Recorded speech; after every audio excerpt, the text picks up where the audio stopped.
Okay, dudes, so the new Wilds expansion, Ascendance, got announced for 2027, which has me giga hyped. And today, I want to talk about my current thoughts and feelings on it, mostly around the new map. So yeah, we got this new area, and I want to put some discussion into it. Little old me, quite a while ago now, said that for a new area in the game, I wanted something akin to the Ruined Pinnacle and Heaven's Mount. And, well, I think we got it. A new sky area called the Skybound Eyrie? And yeah, I mean, I can't really ask for more at this point. Capcom delivered my request, and it looks absolutely beautiful. I think as Monster Hunter fans, the maps we fight the monsters in are extremely important to us because they explain a lot of the ecology for monsters. So we need to see for ourselves the storytelling on why a monster lives and roams a specific area. Anyway, yeah, I am really excited that we got another map that's high in the sky. It's legit what I asked for. Looking at this, what I assume is the main menu screen for Ascendance. You see a lot of floating islands, and I imagine some of them aren't accessible, but simply exist for prop placement, right? Like, it's going to be the small islands that are there for aesthetic reasons, or possibly they're a camp setup spot. And the big islands will be the ones that are explorable. Something I want to mention real quick is that we've got these waterfalls on the islands. I imagine this just maybe like rain and then on the islands and then, it falls down to the planet. But I think it looks pretty and it adds a lot of personality to the place. It feels very fantasy-like, which is pretty fitting considering they said elder dragons are going to be a focus on this expansion. Okay, anyways, we can see a lot of roots and stuff, and in the trailer, they show off the wormways. It carries up a lot of the island, and with the whole floating debris stuff in the ice shard cliffs, I think we can come to the conclusion that it's a mix of all these variables, right? We also know that is part of Wyveria that has ascended, so we're going to see a lot of castle-looking structures in the sky, like the pointy castles you can see when you're like in the hub, like one of the last hubs in the game. But we also see that with this new bird wyvern, Kuropeko-looking monster. There's a bit of natural elements in the area as well, which like mixes in with it, right? And by the way, this bird is definitely teasing Valstrax as well. Like, look at the way Bro is diving at us here. And yeah, I also imagine Kuropeko will come back, judging by the structure of this dude, so it's going to be funny to see what he can do in this game. So the Skybound Eyrie, what monsters may be here? We mentioned Valstrax already. It's possible Kuropeko could be here, but I imagine it may be more suited for other areas as well. When I was originally watching the trailer, a bit of it reminded me of the Sanctuary, where you fight Shagura Magala in 4U. So yeah, I expect to fight Shagora here as well.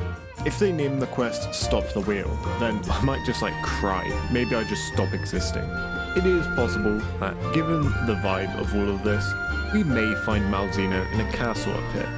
Considering he's got the whole John Dracula vibe going on, it's just, would they do Malzeno or Primordial Malzeno? Basically, do they want a courier in the game or not?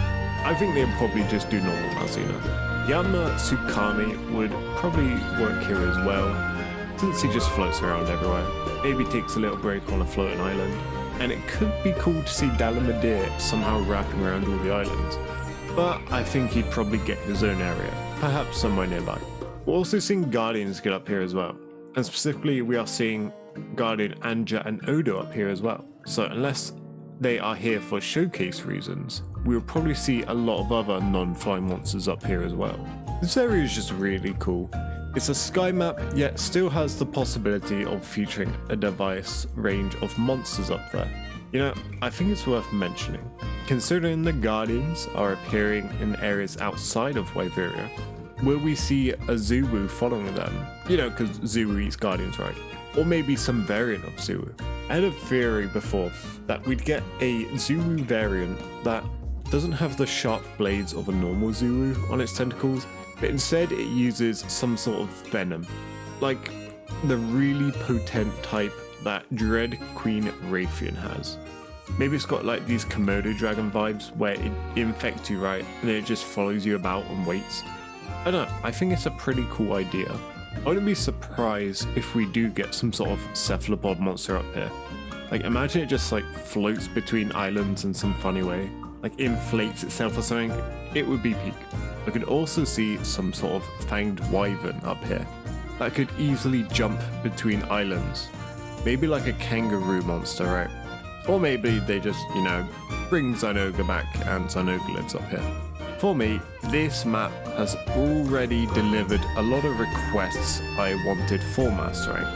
So whilst I should keep expectations in check, it's really hard not to, considering these facts.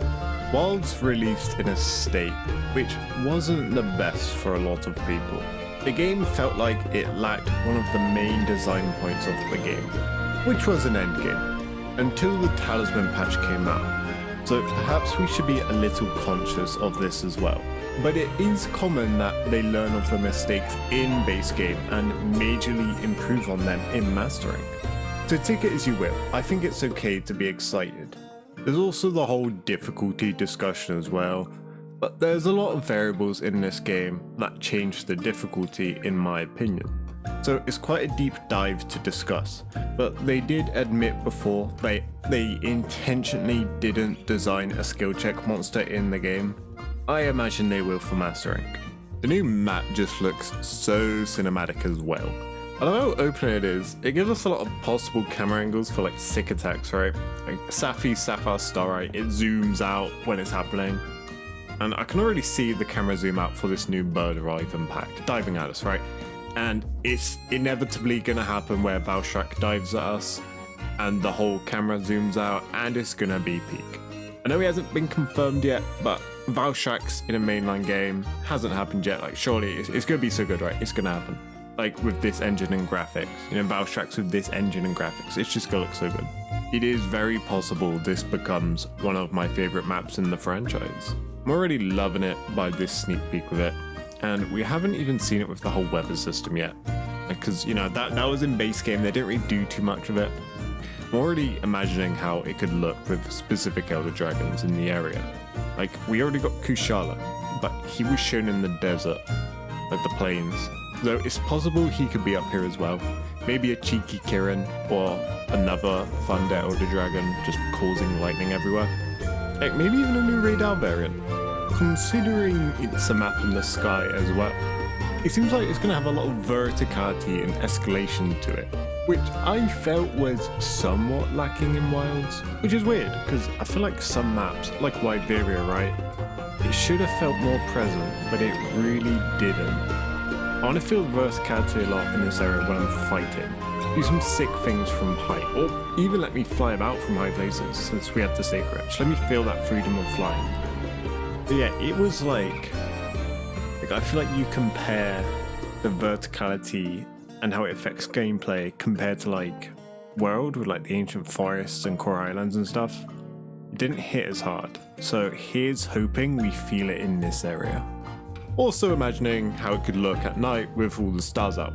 I'm open with the camp spots. We get one at a really high up vista, which looks really nice. And it gives us like a sick and beautiful view of everything. Imagine being able to just see all the other areas from a floating castle in the sky type shit, right? It would be sick. Because you already got that watchtower camp in the Iceshard Cliffs where you can see the plains, the forest and the basin. You can't see Wyveria as well. And it feels somewhat cramped with the surrounding environment, so hopefully we get a better one in the Eyrie. Eyrie? I don't know, I'm just excited, dudes. Like, this map is going to be sick. I'm already calling it. There's also the chance of a second map as well. Like, Iceborne and Sunbreak both had 2 maps that were explorable, so why not Wilds as well, Also wouldn't complain if they just expanded on the other maps as well, instead of making a second one. For the most part, I feel Capcom cook pretty hard with the maps, especially in their mainline games. The best map in Wild's base game for me was the Scarlet Forest. It's a really beautiful map and it has some really cool sights and secrets to explore. I think the only map, not the only map, but the Iceshard Cliffs didn't hit me too hard. and that's mostly due to how confined it feels at times. However, I also think the Oil Well Basin lacked a bit of uniqueness to some of the areas. It's one of those maps where I can't really remember the layout too well compared to the rest, mostly because I feel like there's not enough separating each area apart. But yeah, the Eyrie looks really sick, and I'm definitely excited to explore it. Let me know what you guys think of it and how excited you currently are for Ascendance. Take care and see you next time.